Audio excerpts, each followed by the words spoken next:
Praise the Lord. இன்றைய நாளிலும் ஆண்டவர் நம்மோடு இடைபடுகிற வார்த்தை நீதிமொழிகள் 17ஆம் அதிகாரம் 9ஆம் வசனம்.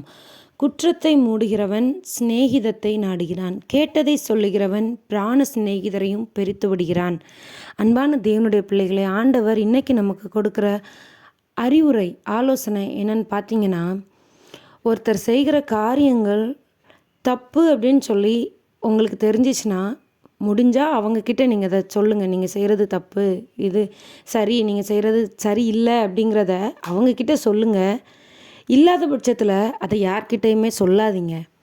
பாருங்கள், கேட்டதை சொல்லுகிறவன், யாரோ 2 பேர் பேசிகிட்டு இருக்கத கேட்டு ஒரு மூணாவது ஒரு மனுஷங்க கிட்ட போய் இப்படி பேசினாங்கன்னு சொல்லி சொல்லப்படுற ஒரு காரியம் பிராண சிநேகிதரையும் பிரித்து விடுமாம். பிராண சிநேகிதர்னா யார்? உன்னை என்னையும் பிரிக்கவே முடியாது அப்படிங்கிற அளவுக்கு உயிருக்குயிரான நேசிக்கிற நட்புள்ளவர்களோ, நேசிக்கிற அன்பானவர்களோ, யாரோ 2 பேர் பிரிந்து போகிறதற்கு அது காரணமாகி விடுமாம். சாதாரணமாக ஒருத்தர் பேசுகிறத கேட்டுட்டு போய் இன்னொருத்தர்கிட்ட சொல்கிறது. இன்றைக்கி அநேக குடும்பங்கள் பிரிந்திருக்கிறதற்கு காரணம் இந்த ஒரு குணம் யாரோ ஒருத்தர்கிட்ட இருக்கிறது. இந்த மாதிரி சின்ன சின்ன குணம்தான் புற்றுநோய், சின்ன கிருமி தான் நம்ம முழு சரீரத்தையும் எப்படி அழித்து போடுகிறது. அதே போல் ஆண்டவருக்கு பிரியமில்லாத இந்த மாதிரி சின்ன சின்ன விஷயங்கள், சின்ன சின்ன பழக்கங்கள், சின்ன சின்ன குணங்கள் நம்மை ஆண்டவரை விட்டு பிரித்து நம்மை அழித்து விடுகிறது. நம் மூலமாக அநேக பிரச்சனைகளும் அநேக தேவையில்லாத பிரிவினைகளும் உண்டாக்கப்படுகிறது.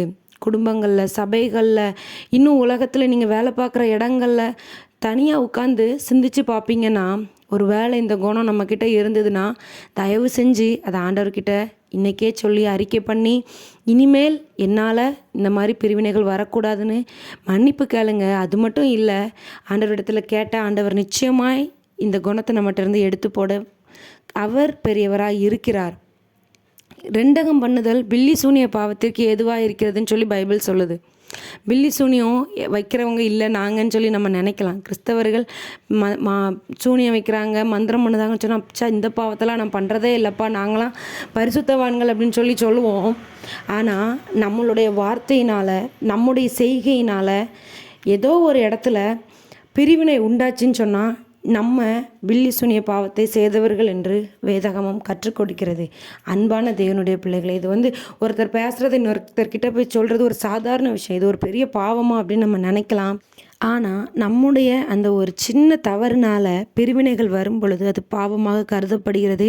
பாவம் செய்யாதிருந்து பயனுள்ள பல ஆசீர்வாதங்களை பெற்றுக்கொள்வோம். God bless you.